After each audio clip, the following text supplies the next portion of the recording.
Welcome everyone to the first meetup of Barcelona Software since before the pandemic, which sounds super huge. Yay! I need to remember how this works because I used to do that very often, but we had a pandemic.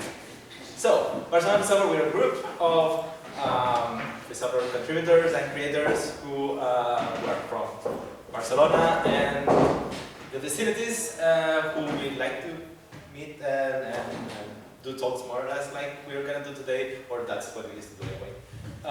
Today we're going to do 4 lightning talks of people from, well, who have been actually already, all of them done a talk with us in the past. We used to do talks where people explain their project a little bit. And we thought that as the first one, we would do one where people would tell us a little bit what they've been up to over the last few years now. But before we start, big shout out to our patrons who are right now KD, abcf, OpenSUSE, and Pine64. Thank you for helping this boat stay on float. And without further ado, let's get started with Albert's presentation on fonts.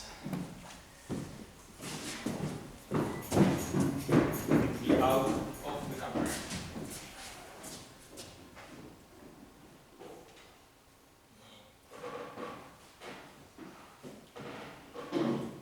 Is that it? How do you start? Control P.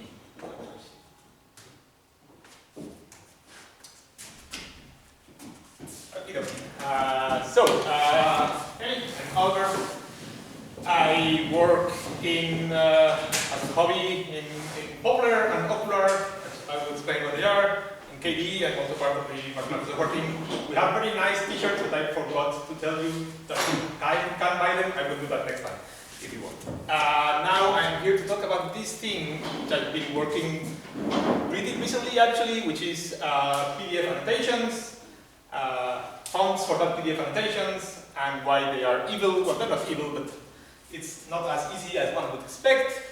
So I hope you all know what PDF is. It's something called Portable Document Format, and it's an ISO standard, right? So this is something that not everybody knows, right? So it used to be something that Adobe did, right? They started it in '92. It's freaking old. I think there's people younger than that in the room. But nowadays it's standardized by ISO, right? The last standard is that number right there, which is translated as PDF 2.0. And actually, I don't like that it's an ISO standard anymore because, you know, ISO has that thing that you actually have to pay to see the standards. When it was a PDF, an Adobe thing, Adobe just published the standard for everybody to read. Now, if you want to read the standard, you actually have to go to ISO and pay for it. It would seem it's a better thing. It's not such much of a better thing. I do have a PDF 2.0 almost standard that I found in the internet. Like they were voting on it, and there's like comments like we should change this and whatnot. So, but yeah, not super great. Anyhow, the standard is like 1,000 pages long. People don't realize how complicated PDF it can be, right? It has 3D objects, it has video, it has forms, it has lots of things, right? But that's not what we're talking about today. Today we're going to talk about annotations, which are not that complicated, but still. Next thing, Popular. Popular is a library to work with PDF files. It's a fork of XPDF, for those that may know about it. It works on Linux, Mac, Windows, Android, you name it, right? It's a pretty cross-platform. It's used on most of the PDF desktop viewers. I forgot to say Linux PDF desktop viewers, right? So if you're using a desktop application on your Linux, so it will probably be either Ocular or Linux or Atrium. Those use Popular. If you're using Chrome or Firefox to give you PDFs, those don't use Popular. They use their own thing, right? Firefox uses something called PDF.js, and Chrome, whatever Chrome does. So, a bit of explanation of text rendering. Sorry about the code, don't be super scared. I do have like 3 more slides, so this is going to be over soon. How you render text in PDF? PDF is a command-based thing when rendering, right? So the last thing is a command, right? So TF is font text, TV is, I don't know what the D is, but it's for positioning the text, and TJ is for actually drawing the text, right? So you have to do three things when drawing text: select which font to use, put it in a place in the page, and draw it, right? There's something which is horrible, which is PDF doesn't have a concept of sentence, right? So basically it's, you do font, position, text, font, position, text, font, position, text, right? So you can have three words, one next to each other, and it's just like font, position, text, font, position, text, font, position, text. And then when you want to read it, you have to guess that if this was here, and this was here, and this was here, they are all in the same line. Sometimes you fail because they're all in the same column, so yeah. It's not very good. Anyhow, that's not the important part here. The important part is the font name and the text, right? When you say text, it's not really text. What you're saying is referencing to a number, which is the glyph for that font, right? So let's say you want to render an A, right? You wouldn't say A, you would say 128, and then when you go and look for the glyph, right, so the character in that font, 128, and render it, that's an A. This is also one of the cases where sometimes you select text in a PDF, copy and paste, and you get shit, right? You get like square 3, blah, blah, blah, because the fact that you're seeing an A doesn't mean that when you ask the font which character it is, it says A. It might say something that's broken. So, you're all very bored now. The problem we had is you can make annotations in a PDF, right? So annotations is you have the PDF and you want to make a comment. So previously, if you write in a comment, hola, down arrow, and 2 kanjis, you didn't get anything else than hola, right? Why is that? So, if you remember, when you're drawing text, you have to say which font name you're using for that text. That PDF I'm adding the annotation to doesn't have any Japanese characters in it, right? So it doesn't have any font to do Japanese characters on it, right? So when I say it's like, do this thing, and it's like, I don't know, there's no font for it, right? So, well, we had to fix that, right?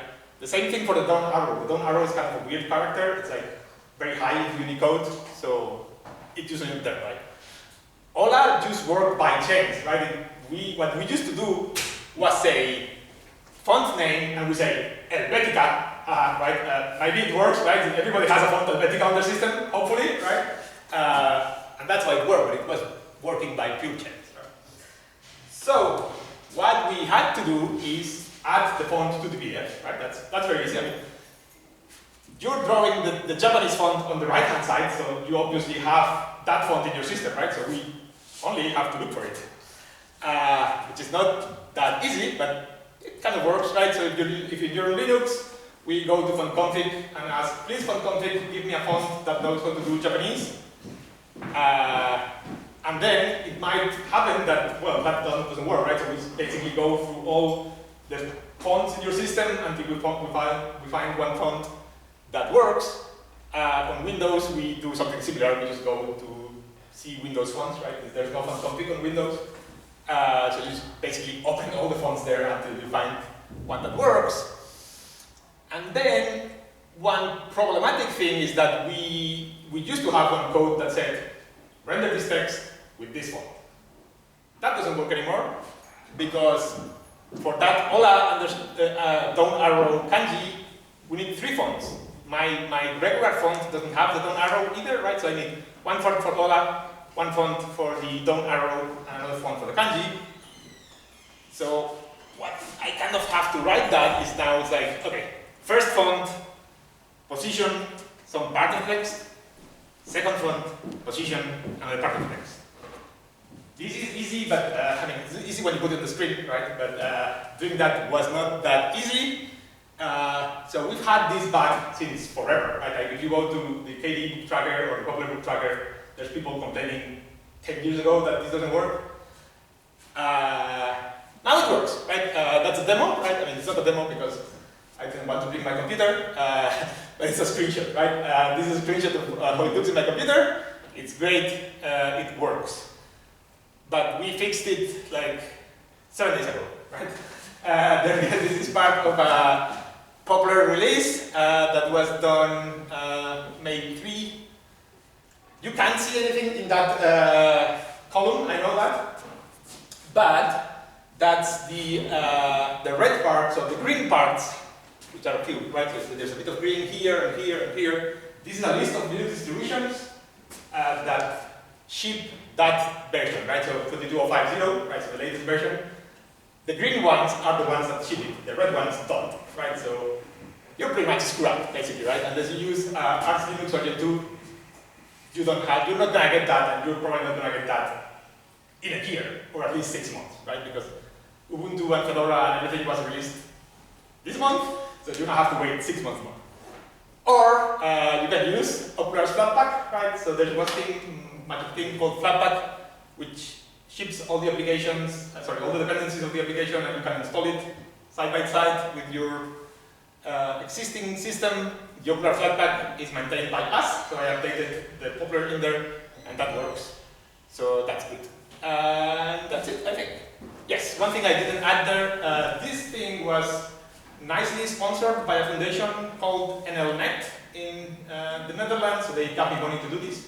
So I finally could sit down and 10 years after people started complaining about it, fix it. So that's it. We don't have time for questions. Or do we have time for questions? Well, we can do questions. Does anybody has questions? Did anybody understand anything I said? I have Rohan has a question. like 2 questions. The first one, is the ISO standard discussed publicly? No. So, but there are discussions online about the ISO standard for PDF2, Yes. which are not meant to kind of affect the standard of our public discussions. Okay. Yes, I guess. Yeah, it's complicated, but yeah. And the second question is, when you have Ola and like the down arrow and the kanji, is it possible that Helvetica will have kanji support, or will have symbols for kanji? Or it doesn't have to be 2 different fonts? It doesn't have to be 2 different fonts, exactly. Oh, it can be one font, right? It can be one font. Yeah, it can be one font. Okay. Yeah. So the thing is that I did that to make sure I could support not 1, not 2, but any number of fonts. But yeah, like the down arrow and the kanji could be on the same font. Okay. That would still work. That's it. Albert? Yeah, so Albert gives Albert the voice. So, hi, I'm Albert also. And I've made an app for Android that counts things. So you essentially create counters and you count things. That's the app. I use it to count habits like how often I get drunk, how often I do exercise. And then I see it and I feel bad or I feel good, and that helps me improve my habits. You can also see nice graphs of how good or bad you're doing. And it's also available in color. Latest feature. And that's it. It's a very simple app. But I had 10 minutes of your time, so I decided I would talk about it. It's free software. You have the code available in GitHub. It's written in Kotlin. This was an excuse for me to learn Kotlin. So I think the code is really, really good. So if you want to learn Kotlin, this can be a source of inspiration.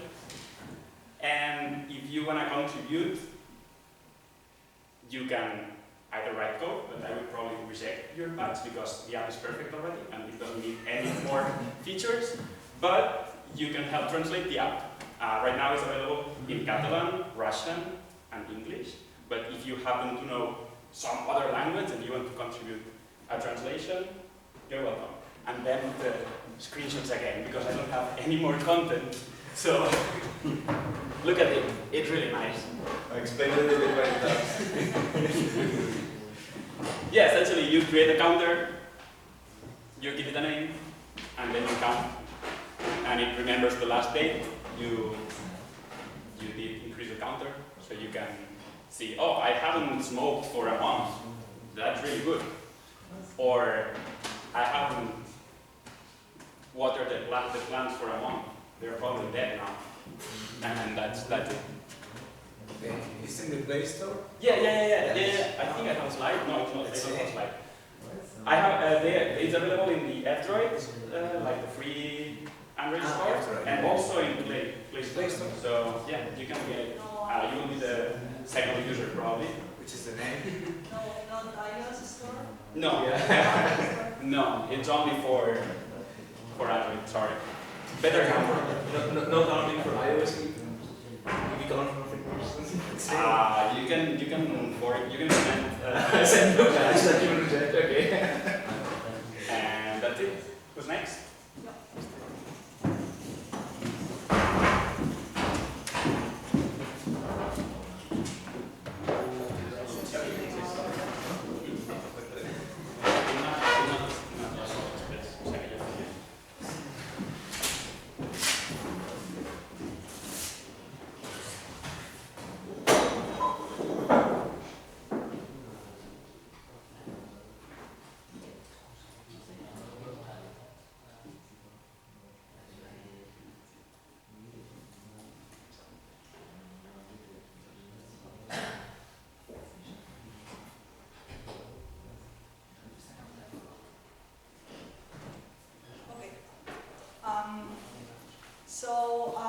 Well, background, I'm not 100, well, I'm 100% developer, but I'm front-end developer, but I come from the design world, so this is a tool for designers. Not sure if any of you know Figma. What's Figma?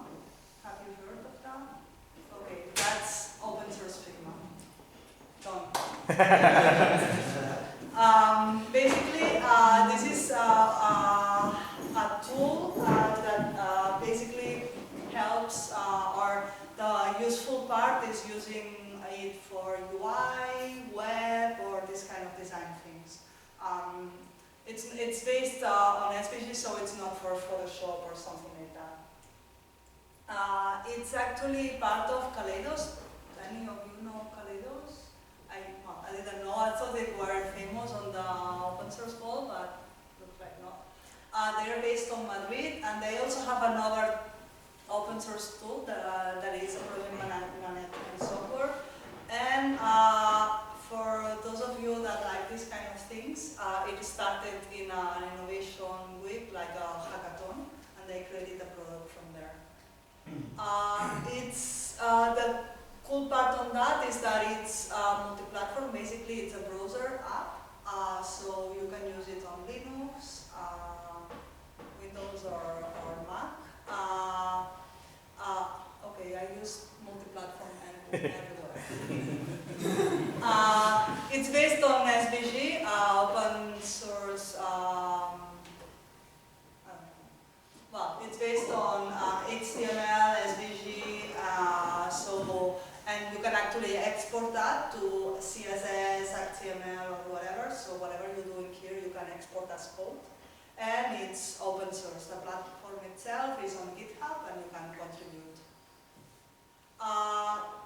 It's weird, but they actually in the last years they grow incredibly. I started following them 1 year and a half ago, and I thought yeah, you're going to do Figma, come on. But yeah, they are actually one of the faster growing open source, and they're actually on the place 37 as the top 10 developer tools for last year, and that's what happened in the last years. They actually have several people working on the company. I don't work for them, I'm not doing publicity or anything. So I actually had to look for that. I had no idea. I'm a front-end developer, I'm not a back-end developer, but if you know anything about that, that's how they write on Clojure script. And something that was really funny for me, because even the designers work with Linux, so this is cool. And you really want to know how the code is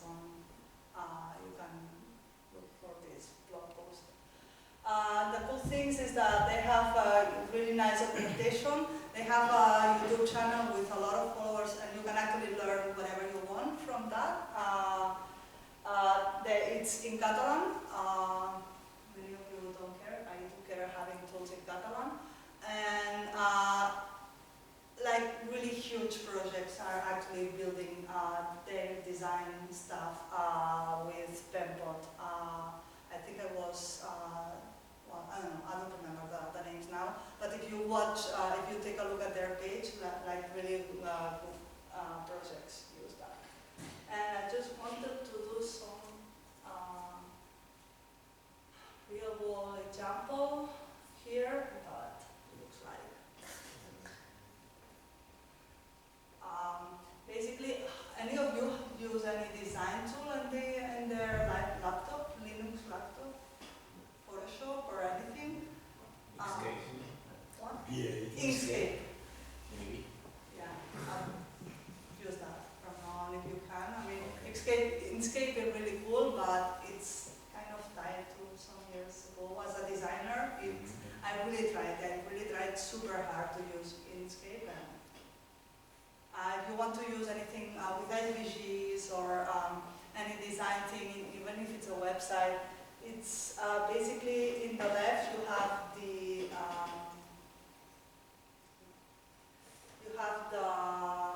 artboard. You can have like several pages here, layers here, and then you have several pages here, so you can have like the home page or whatever. And then you have here the tools. So it's basically just editing something, and that's, I mean, and then you can export that over here. You select something, and you can export that as SVG, PNG, I guess, and you can export that as code if you want. So, just wanted to let you know that this exists, and if you were using Inkscape or anything like that, there's something cool that you can use in Linux. What does it mean to export as code?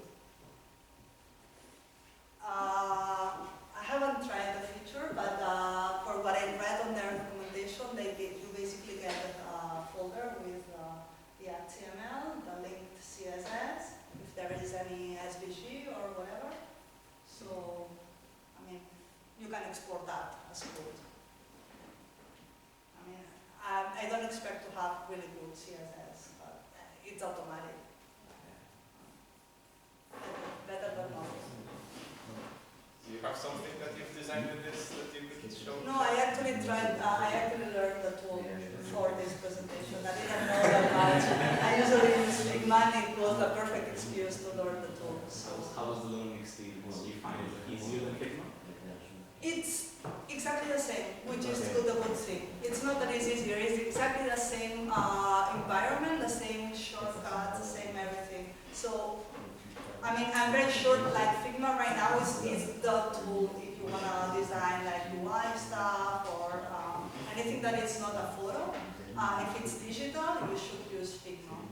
But this just works. I mean, the shortcuts are the same, you can export anything, so if you know anybody that wants to create a design for you and you want them to use an open source tool, this is the tool. Who's working on this? Out of curiosity. Like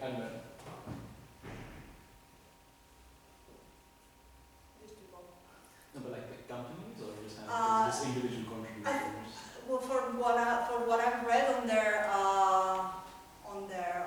social media and website, is this Kaleidos company has like several open source companies inside it, and they have this other tool and this one, Penpot, and Penpot is actually gaining a lot of track over the last months and years. I mean, they've been at FOSDEM, they've been working with European. They've been having sessions at European events, and so that's all. Thank you.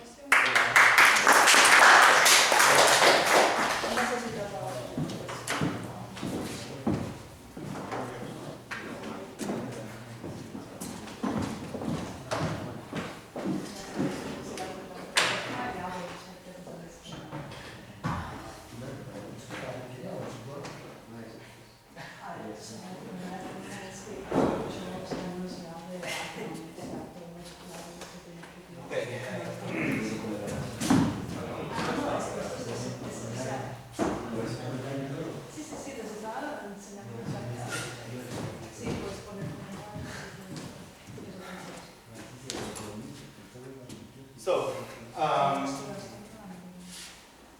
little bit the idea for this presentation was to introduce a little bit this project. We started working in my company over the last couple of years. I'm gonna try to go through, like, what I'm gonna go through is like very technical topics, and maybe they're not very interesting, so I'll try to like skip through them. If you find something that is especially interesting to you or to humanity or whatever, say so, and I can go a little bit more in depth. And otherwise, we can do this. Like the device in the end is this one, just so you connect a little bit the two ideas. The Steamdeck is this thing. It's a device that has been sold by or created by a company called Valve, that you might know them, for post-apocalyptic video games that right now, but they've been doing for several years, gaming store, and now they're doing this thing. Myself first, my name is Aleix. I have already, did I introduce myself? I didn't introduce myself. My name is Aleix. I am the KDP president. KDP is a community where we create free software for Linuxes and beyond, and it's a little bit the the part that I contribute to this device and to other parts. I've been working with KDP for the better part of the last 15 years as well. I've been working for Blue Systems though, who is the ones who sponsor me to do most of that, and I'm living here in Barcelona. So for us, in general, what we've been doing for the last years were to work a little bit for everyone who had a computer, or at least with every one of them in mind, which, well, didn't allow us to focus on someone very specific. And in this case, well, they put us in front of us a very specific use case. Now, how do we make it sure that people can do proper great gaming on the Linux desktop, which is something that, well, we didn't have the luxury to care for, because not a lot of games also were available to Linux, but it is also something that they have been catering for. I don't know if you've seen, but like they've made a lot of games that were otherwise working on Windows, work on Linux, so with the both of them together, the solution comes together quite nicely. The kind of work we've been doing has been mostly in terms of getting Wayland more ready for people to use it on their devices. That basically means making sure that all of the features that people are going to need are there, because sadly not everybody had cared about all of the aspects. We've been pushing these quite a bit on the standards level. Wayland is a protocol that we use to have applications communicate with the operating system for graphical purposes, and that's why I'm talking about the standards. That said, we do have an implementation of it, and we also had to make sure that everything was working properly. In this regard, there's been also the work with Xwayland. Xwayland is the layer that connects the old way of working with things, which was X11 to the new way, which is this Wayland. Somebody very smart called it Xwayland. And we've been working on things like making scaling look properly, which is something that hasn't been working, screen sharing, recording. Like you see, these are all things that you would expect any system to implement properly, and it just wasn't there when we started, but well, after all these months and years, that works. This one is pretty interesting. When it was designed from the beginning, assuming that the compositor would never crash. So if it happens, and it happens, well, you have to restart your session from scratch. We've been, for example, working on having so if the compositor crashes, you can have the applications not all of them crash and have to start everything from scratch. But you could just restart them.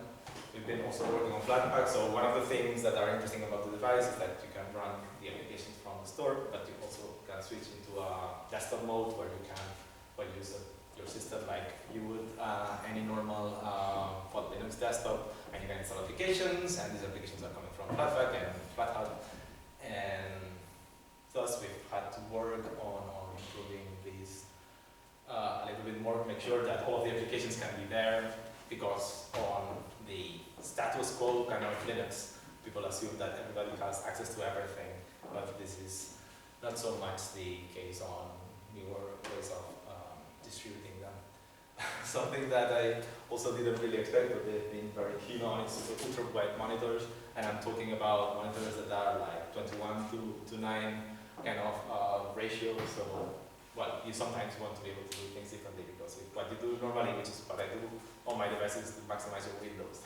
You have humongous windows that are not very practical, so you need ways to otherwise make it more accessible.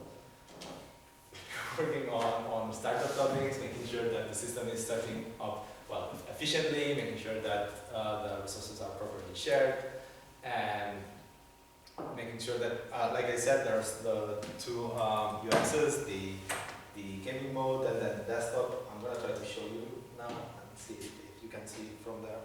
Maybe we could try to connect it if there's still time. I've not been trying my own time. Does anyone? I'll try to show it from a distance, or otherwise you can take a look later if we still have some time. And then, yeah, there's been a lot of things, like in my company we've been like easily 10 people working on this, but there's been other companies working on other aspects of it. We've been working on the KDE aspects, but there's been people working on the package management, on the distro level, on improving Flatpak itself, etc. So there's a whole lot of stuff going on, and what I said before about making sure that Windows games work really. Something I wanted to mention is KDE, we meet yearly, every year, smart. This year we're doing it in Barcelona, so it's just a metro ride away from you. You can come, it's going to be on the first week of October. Come and meet the people doing this good work. Visit. So, do we have time to try to connect and see? We have time to try to connect it. Let's see.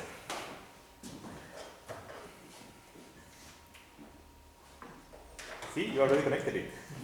It was very fast. Yeah. But you still have to see it. Okay, so this is the gaming mode. That's it. You can start the games and they'll work, and that's kind of the idea. Here, I have actually set up this application because last week it was in a conference showing them that you can just install a Linux application like Chicken Creek, which is a game for kids, and run it here, and it all works just fine. So since I am showing it, I'm going to show you what I worked on, because here I haven't done all that much. You get to switch to desktop. The good news is that everything works like it would on your laptop if you're running our software in it. The bad news is that I don't really have something super flashy to show. I can try to open an application and move it there, I guess. Let's see how, where's the cursor? Cursor's not working. Well, it's a normal desktop. If you connect a mouse and a keyboard, it's gonna work. You can play your games with multiple keyboards and things.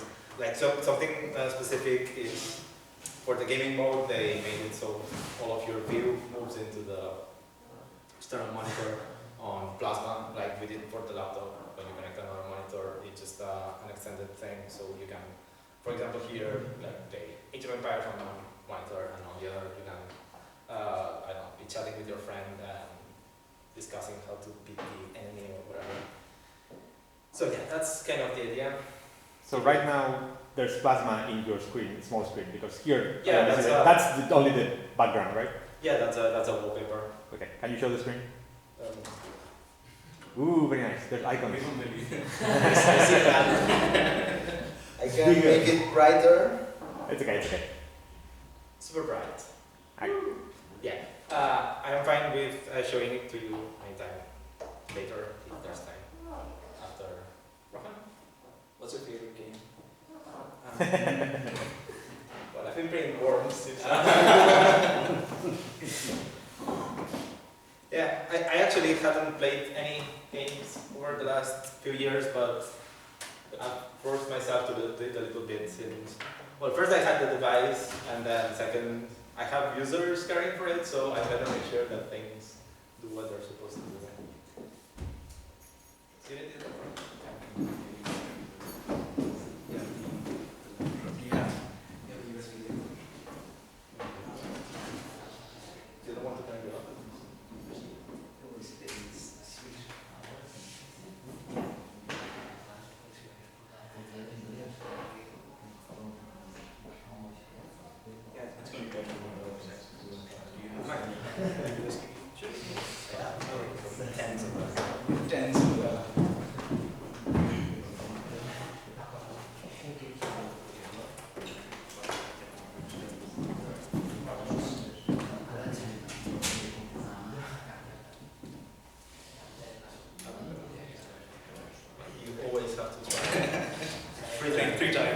Hey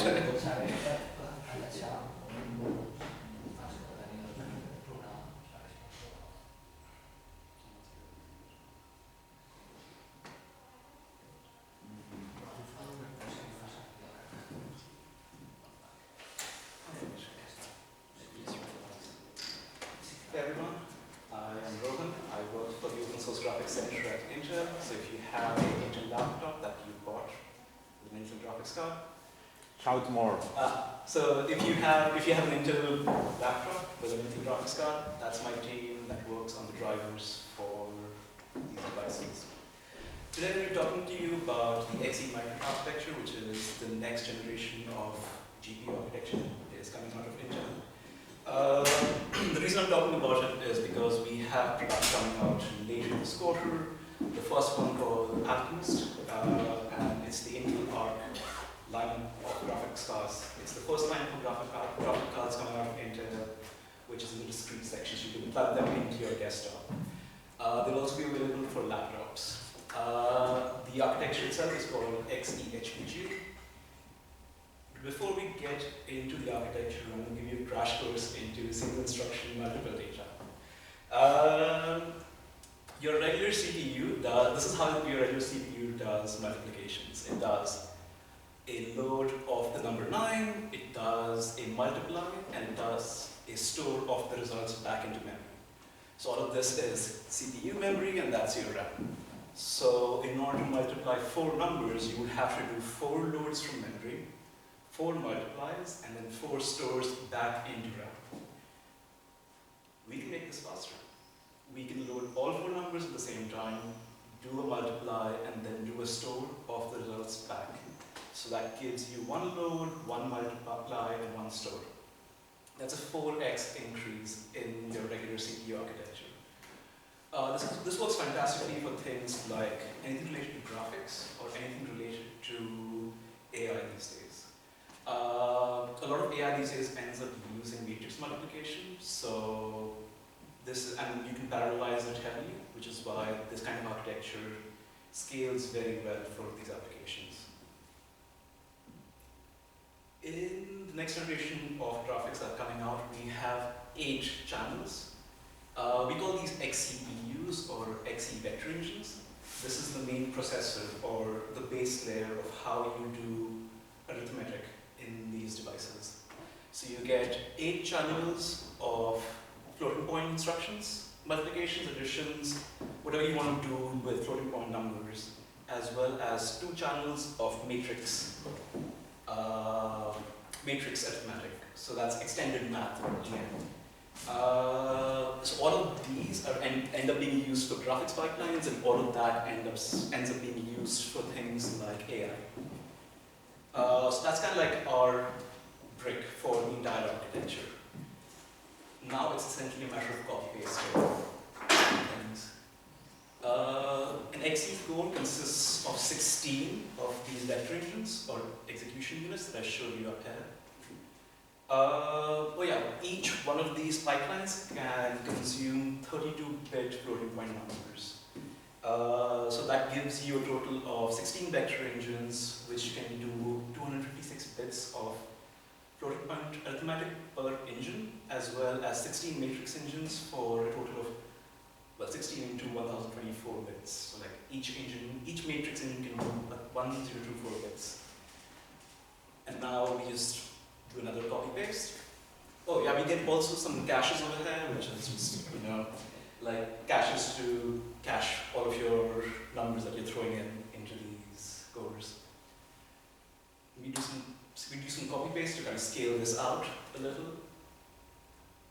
We have our render slice consists of 4 cores, 4 XE cores, along with dedicated hardware for 3D fixed function pipelines. I'm just going to put closer to that for a bit. And we also get 4 ray tracing units because all the modern games now want ray tracing. And that becomes our render slice. Now we do some more copy paste. Essentially, now you can scale this out to 8 more render slices, which are just kind of, and the paste in here becomes our L2 cache. So this means we have 16 vector engines per core, 4 cores per render slice, and 8 render slices, which gives us a total of 512 vector engines. This is supposed to be like the top of the line graphics cards that's going to be coming out based on this architecture with 512 processors in it. And that's it. Any questions? Can you mine Bitcoin? Yeah. You can mine Bitcoin, you can run AI applications, you can run video games, anything you want. Do we need drivers for this in Linux? This is a different Architecture. thing, right? So it needs to use this on my computer. It needs new drivers, I guess. Or Yes, so the drivers, the kernel part of the drivers are almost done. And the user space bit is going to be in Mesa 22.2. So we're just waiting for the kernel bits to land because the API not done yet. What does the ray tracing unit? So, well, you have ray traversal in video games these days, and that gives you better reflections from So it's in terms of operations? I can't. That's specifically dedicated hardware to doing ray tracing math, but I've not worked on it. So most of the work that I've been working on is this bit over here. Because we have a new cache in the XE core, which we didn't have before in the other ones. And so the compiler needs to be updated to use this new cache. that's on the Mesa level.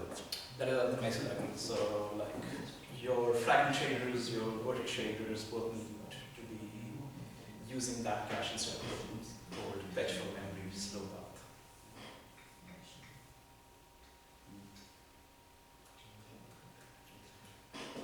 Anything else?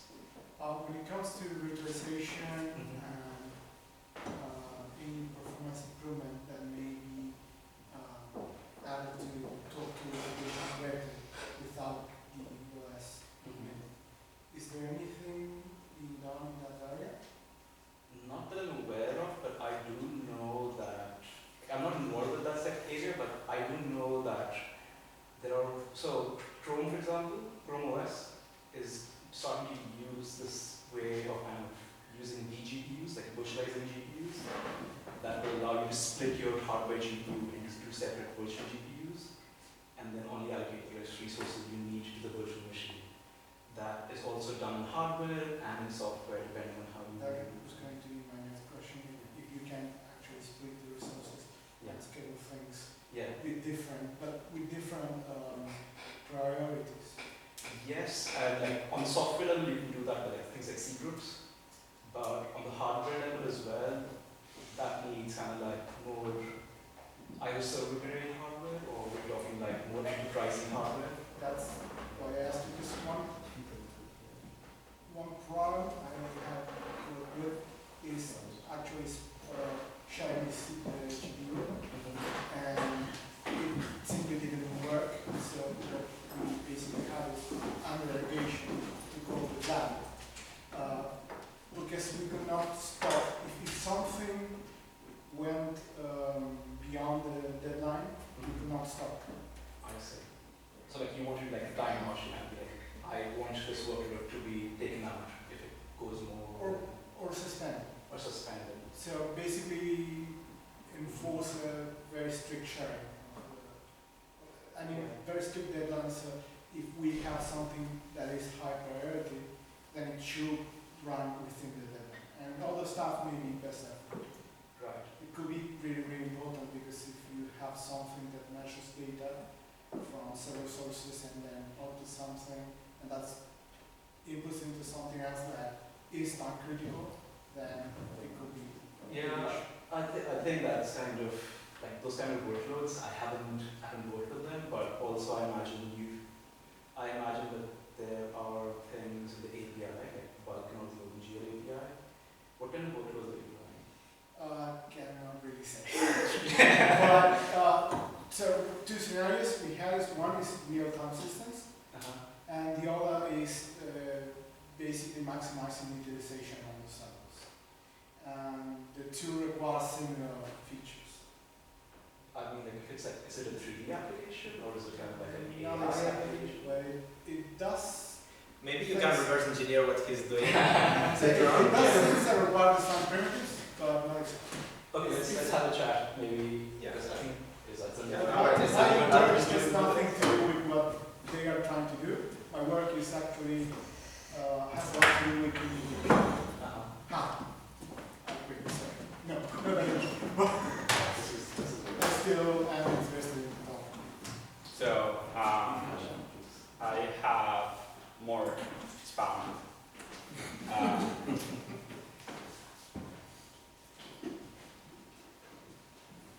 How does it look on screen? Maybe I can do this. Slightly better maybe. Do you have the night colors on or something like that? It's very yellow. Yep. I don't know if it, wait. Or we can turn on some of the lights. That's exactly what you said. Night mode. So this should make it better, I guess.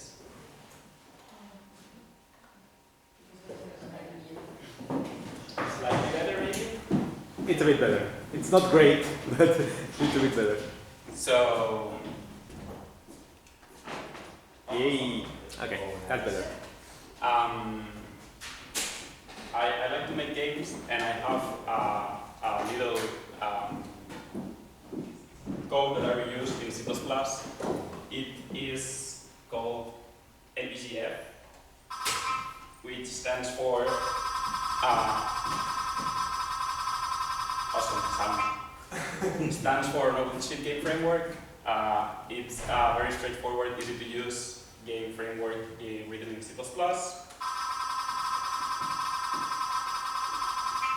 And as she said, I want to talk about the debug features, because when you are making games, tools are super important, and I made sure to add some nice helpers for me to debug the games I'm making. So the first thing I have is frame-by-frame mode. So let's say you're debugging your game, and you know there's a bug that happens when the character touches ground, for example. So you can make the game run slowly. Now you set a breakpoint, or actually now you set a breakpoint in your IDE, and now you reproduce the error with your game still running. So that's super useful. Another feature I have is debug view. It's essentially some special draw mode that only draws if you enable the mode. And for example, there's a bat over there that's sleeping, and I know that this is the trigger radius for it to wake up. So now I can see how I can see how things work and add little tools for me to debug the game. It's the same for the attack bounding box. More features. The free camera tool. I can move the camera around and teleport, so I can skip this whole area, for example, and I can continue playing from here. And last but not least, it's broken. Well, last but not least, I have a IMGUI. IMGUI is this window you see here. This is used everywhere, like every video game company in the world uses this. It's like a really small library that lets you draw windows on top of any OpenGL application, and it's super cool. Like you can, for example, I'm gonna increase my health, and that's like a one-line thing to create the widget. If you if you can remember only one thing from this presentation, that should be that IMGUI is awesome. IMGUI stands for Immediate Mode GUI. And that's it. That's the thing I am doing. What's your framework written in? It's based on SDL, so it's C++, SDL, but it's a bit higher level than SDL. It gives you like nice things like camera, text rendering with some nice things on top. Etc. Is it running in a browser? Yeah, it does another nice feature it has. So it compiles to mscript1, so it compiles to WASM, and it runs in a browser. And actually, you get this for free when you push CI triggers, and 3 minutes later, you have your game in a browser. Are you using WebGL at that point? Or is this Yeah. compiled? Yeah, It wasn't using WebGL. WASM uses WebGL. WebGL. How do you manage the scene? Is it data structure, so it's reacting and was he using codebooks or something like that? To do what? Basically draw the scene. To draw. So that when you need something, is it building up the scene in some data structure, or is it So that's up to going you. into things? That's up to you. So it's not in the framework. The framework has a function that's draw, and you say where you want it to draw, and some parameters, like you can give it a scale, or so this is on GitHub as well, and you have some nice documentation I wrote in case someone ever wants to use it. And for example, here you can see, it's a bit blurry, but you can see an example of how to draw things. You say draw this sprite here, and you rotate it and you scale it, and it does that thing. It's very easy. So you just go in the instant you want something done, but there's no framework around to. You keep your objects, you keep your data structures the way you want. I mean, it has some helpers, like it has some nice things that you can use. But yeah, essentially, yeah, it has some, like you can create an enemy and then you can say, give me all the enemies, or draw all the enemies, and it keeps that for you, but that's all it does, really. Like, you implement the enemy as a struct, however you want.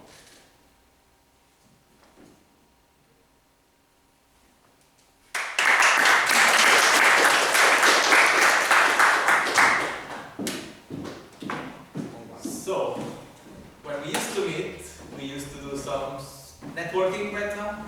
But since we don't meet anymore, we don't know what to do. I guess that the plan could be to hang out here until they kick us, or find beer in the bar. Beers.